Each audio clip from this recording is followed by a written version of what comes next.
लोकसभेचे विजयी होऊन घातलेले आहे। तुमच्या आणि आमचे सर्वांचे एक लाडके उमेदवार ज्याने आम्हाला घडवलं,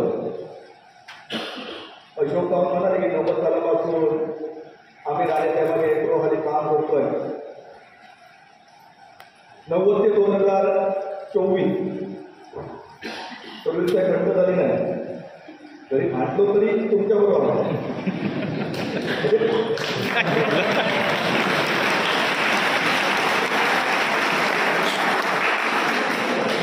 जास्त आपला वेळ घेत नाही। 278 बूथ मालवण कुडाळ या मतदारसंघामध्ये आहेत आणि आमच्या मालवण तालुक्यामध्ये 124 बूथ आहेत। आम्ही पाडव्याच्या मुहूर्तावरती 124 बूथ आहेत। प्रत्येक बुथावरती आम्ही प्रमुख जे पदाधिकारी आहोत आणि हे कार्यकर्ते तिकडे खाली बसतो, आम्ही प्रत्येक बाजूच्या गाडीत बसतो, व्यासपीठावर बसतो, भाषणं करतो, म्हणजे आमची जबाबदारी पण आहे। आम्ही 118 बूथ जे आहेत ते प्रमुख जे आम्ही ज्याच्या मतदार केंद्रावर आम्ही मतदान करणार आहोत, याआधी आम्ही प्रमुख पदाधिकारी आम्ही आधी स्वतःचं घर आधी आम्ही शाबूत आम्ही वाटून घेतो। त्या बूथवरती 80% जास्त मतदान लोकसभेला त्या भविष्याच्या विधानसभेला आमच्या भाजपच्या कमळ या निशाणीला झालं पाहिजे, याची दक्षता आम्ही प्रथम आम्ही स्वतः प्रमुख पदाधिकारी घेतली पाहिजे।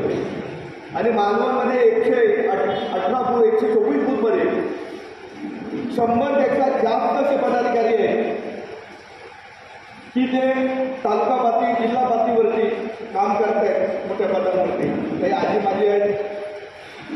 जर 100 बूथ तर आपण विभाजन घेतले तर राहिले फक्त 24। कारण आज काय होत आहे का, प्रत्येक माणूस मी आता म्हणतो मी मालवणला आहे, मी कुडाळला गेलो, मी रत्नागिरीला गेलो, माझं घर सांभाळून माझ्या नावावरती माझं घर द्या, ते घर सांभाळून मी कुठेही मला फिरायला मोबाईल, पण माझ्या बूथवरती 80%पेक्षा जास्त मतदान देण्याचं कार्य पहिलं माझं आहे। हे पहिली यादी आपण पहिल्याप्रमाणे बनवली पाहिजे। एक नंतर करूया आपण। अच्छा, काही इथे पण कार्यकर्ते आहेत, हे कार्यकर्ते एवढे गरजेचे आहेत, पदाने तालुका पातळीवरही नसतील, पण त्यांचे बूथ काही कार्यकर्त्यांच्या 80%पेक्षा जास्त बूथ त्यांच्या नेतृत्वाखाली ते गाव त्यांच्याजवळ आहेत।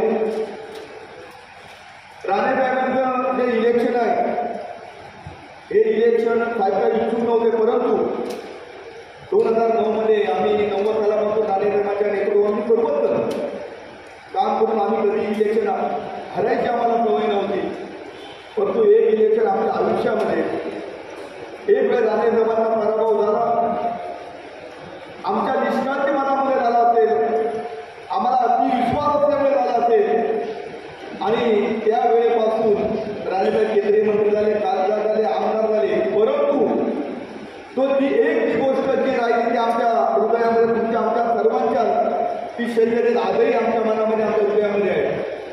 आणि हा शैल्य जे राणेसाहेबांनी आम्हाला घडवलं आहे, हे जे शैल्य 2024ला राणेसाहेब आम्ही ह्या मतदारसंघामधून आम्ही सर्वच जास्त मताधिक्य देऊन तुम्हाला रत्नागिरी सिंधुदुर्गामधून निवडून देत असताना निलेशजी राणेंच्या साहेबांच्या नेतृत्वाखाली कुडाळ मालवण सुद्धा आम्ही स्पर्धेमध्ये राहून चांगलं मताधिक्य दिल्याशिवाय आम्ही कधी राहणार नाही, याचा तुम्हाला या सर्वांच्या वतीने देतोय। मी सांगितलं निलेशजी राणे साहेबांना की गुढीपाडव्याचा जो मुहूर्ताचा शुभ आहे आणि गुढीपाडव्याच्या मुहूर्ता दिवशी सकाळी 11 वाजता मी टेपे स्वामीच्या चरणी नतमस्तक होऊन आम्ही तुमच्या प्रचाराची सुरुवात टेपे स्वामींना श्रीफळ वाढवून आम्ही ठरवलंय, आम्ही तिथून करणार आहोत। ज्यावेळी आम्ही स्वाभिमान पक्ष स्थापन केला, आमच्या विरोधात सगळी शिवसेना भाजप सत्तेची मंडळी होती, परंतु जिल्हा परिषद जिंकतेवेळी आम्ही टेपे स्वामींना आम्ही नतमस्तक झालो आणि तिथून ती सुरुवात केली। जिल्हाध्यक्ष होतो आणि सिंधुदुर्गातील जिल्हा परिषद पंचायत समिती आम्ही चांगल्या मताने तुमच्या नेतृत्वाखाली जिंकली। आजही इथले जे सर्व प्रमुख कार्यकर्ते आहेत, अतिशय सांगावं वाटतं की आपल्याला जी कठीण गोष्ट आहे, आपल्या गावामध्ये 10, 12, 14 अशा अनेक वाड्या असतात, आपल्याला 100% माहिती असतं ही वाडी आपल्या विचाराची नाही, की हे वाडी थोडी नाराज आहे। आपण दडवून न ठेवता आपण एका भागाने दररोज एकत्र बसून एकदा त्याची चर्चा केली पाहिजे आणि ही वाडी कशी सोडवायची ही वाढीचं हे प्रश्न काय आहे, असे जे वाडी आहेत त्या वाड्यापर्यंत आपण पोचून त्याच्या पहिल्या 8 दिवसामध्ये, कारण ABC, B आणि C हा पेपरचा दिलेला आहे, तो पहिल्या 8 दिवसामध्ये सी मधली ए मध्ये किती मतं आली हे सुद्धा आपण सांगितलं पाहिजे. त्याचं 7 तारीखपर्यंत BC कडेच बसू. कारण पहिल्या आठवड्यामध्ये आपण ए आणि बी आणि सी मधली किती मतं आपण मिळवली याचा सुद्धा निलेशजी राणे साहेब तुमच्या नेतृत्वाखाली तुम्ही आढावा घेतला पाहिजे. कारण नाही ती 7 तारीखपर्यंत सी मध्येच राहतील. त्यामुळे या मतदारसंघामध्ये राहण्यासाठी मी तुम्हाला असं सांगू शकत नाही. तुम्ही या ठिकाणी राहणार, महाराष्ट्राची तुमच्यावरती जबाबदारी आहे, देशाची जबाबदारी आहे. पण तुम्हाला सांगावं वाटतं की तुम्ही या जास्तीत जास्त वेळ रत्नागिरी सिंधुदुर्गामध्ये राहावं. प्रचारासाठी नाही तर तुम्ही एखादी पार्टीवरती थाप टाकली, एखाद्या कार्यकर्त्याला, जुन्या नव्या कार्यकर्त्याला तुम्ही भेटला, त्याला 2 शब्द बोलला, त्याच्या पाठीवरती हात टाकला, काय त्या कार्यकाला हत्तीचं फळ येतच आहे. आणि तो अतिशय आहे. राणे साहेबांनी किती माणूस असू दे त्याच्या पाठीवरती हात ठेवला का तो 100% सांगतो, तो कुठेही कुठलाही चक्र घेतल्याची क्षमता त्याच्यामध्ये निर्माण होते. आणि तशा प्रकारचं काम या सिंधुदुर्गात आम्ही बघितलंय. राणेच्या तुमच्या एका पाठीवरती हाताच्या थापेने हे जे घडतं आणि मधल्या काळामध्ये जो पराभव झाला होता, आमच्या कोणत्याच कार्यकर्त्याच्या पाठीवरती तुमची थाप पडली नाही.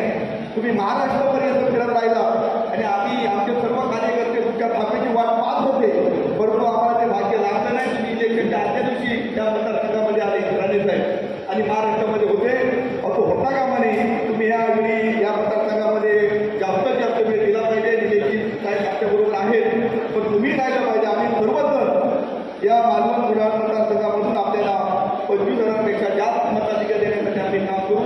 कामाला उद्यापासून